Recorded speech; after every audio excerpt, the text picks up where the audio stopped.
नमस्ते बच्चों, कैसे हैं आप सभी। आई होप कि आप सभी ठीक होंगे, खेल रहे होंगे और पढ़ाई भी करते होंगे।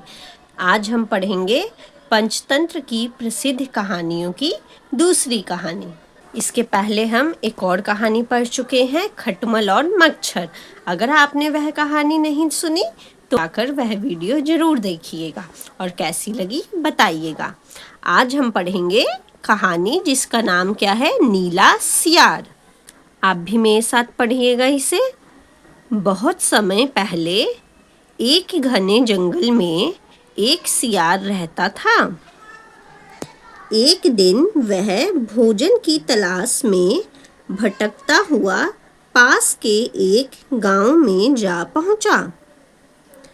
वहां वह आवारा कुत्तों की नजर में आ गया और उन्होंने उसे खदेड़ मारा।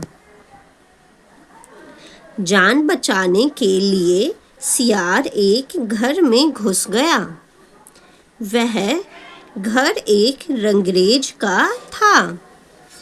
घर के आंगन में नीले रंग के पानी से भरा एक ड्रम रखा हुआ था। जल्दबाजी में सियार वह ड्रम देख नहीं पाया और उसमें गिर पड़ा। काफी देर तक सियार उस ड्रम में ही घुसा रहा। आवारा कुत्तों के वहां से चले जाने के बाद वह ड्रम के बाहर निकला। इतनी देर तक रंग में घुसे रहने के कारण उसका रंग नीला हो गया था। सियार भागता हुआ फिर जंगल में जा पहुंचा। जब जंगल के अन्य जानवरों ने उसे देखा तो वे घबराकर इधर-उधर भागने लगे। उन्होंने पहले कभी किसी नीले सियार को नहीं देखा था। उधर सियार को यह पता नहीं था कि उसका रंग बदल गया है। खुद से जानवरों को डरते देखकर उसे बड़ी हैरानी हुई। वह भागता हुआ नदी पर गया। वहां उसने स्वच्छ पानी में अपने प्रतिबिंब को देखा। अपना रंग नीला हुआ देखकर उसे बड़ी हैरानी हुई। वह यह भी समझ गया कि जानवर उसे देखकर डर क्यों रहे थे। सियार चालाक तो था ही। उसने अपने रंग से फायदा उठाने की एक योजना बना ली। वह फिर से जंगल में जा पहुंचा और जानवरों को अपने पास बुलाता हुआ बोला, प्यारे जानवरों, मुझसे डरो मत। मैं दरअसल ईश्वर का दूत हूँ। ईश्वर ने तुम सबकी सुरक्षा और संरक्षण के लिए मुझे यहाँ भेजा है।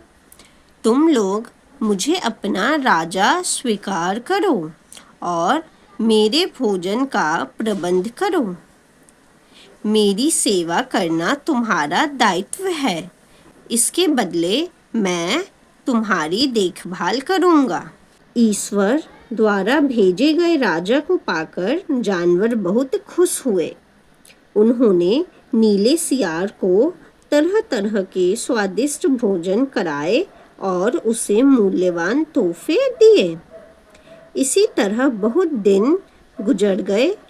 अब नीले सियार के मजे थे।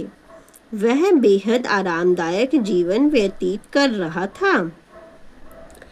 एक दिन नीला सियार बरगद के एक पेड़ के नीचे अपना दरबार लगाए बैठा था।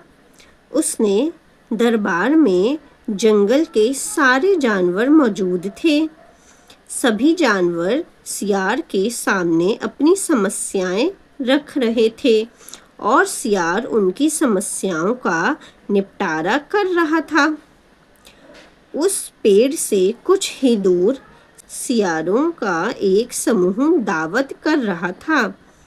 उन्होंने एक बड़ा शिकार पकड़ा था और उस समय वे मजे से अपना पेट भर रहे थे। उस दिन भरपेट भोजन मिलने के कारण वे बहुत खुश थे। भोजन करने के बाद वे सब खुशी से हुआ करने लगे। नीले सियार ने बहुत दिनों बाद अपने जाति भाइयों की खुशी से भरी हुआ सुनी थी। मारे खुशी के वह अपने आप को रोक नहीं सका। वह दौड़कर पास की एक चट्टान पर चढ़ गया और हुआ करने लगा। दरबार में मौजूद जानवर अपने राजा की यह हरकत देखकर भौंचक्के के रह गए। जंबो हाथी गुस्से में चिंघाड़ा, साथियों, इस दुष्ट को ईश्वर ने नहीं भेजा है। यह दरअसल एक सियार है और हमें ठगने के लिए यहाँ आया था। यह तो अच्छा हुआ कि आज इसकी पोल खुल गई, वरना यह पता नहीं कितने दिन हमें बेवकूफ़ बनाता। मिंकू बंदर ने कहा, तुम सही कह रहे हो, यह ईश्वर का दूत नहीं है। इसने इतने दिनों हमारे साथ रहकर मुफ्त के मज़े उड़ाए हैं। शेर संग्राम सिंह चिल्लाया, इसने साजिश करके मेरे सिंहासन पर कब्जा कर लिया। जानवरों, हम इस ठग को जीवित नहीं छोड़ेंगे। शेर की बात सुनते ही सारे जानवर सियार पर टूट पड़े और उसे चीर फाड़ डाला। इस तरह सियार को अपने किए की सजा मिल गई। शिक्षा, झूठ बहुत दिनों तक नहीं चलता, तो हमें कभी बच्चों झूठ नहीं बोलना चाहिए। अगर दोस्तों आपको यह कहानी अच्छी लगी हो तो वीडियो को लाइक करिएगा, चैनल को सब्सक्राइब करिएगा। Thank you for watching.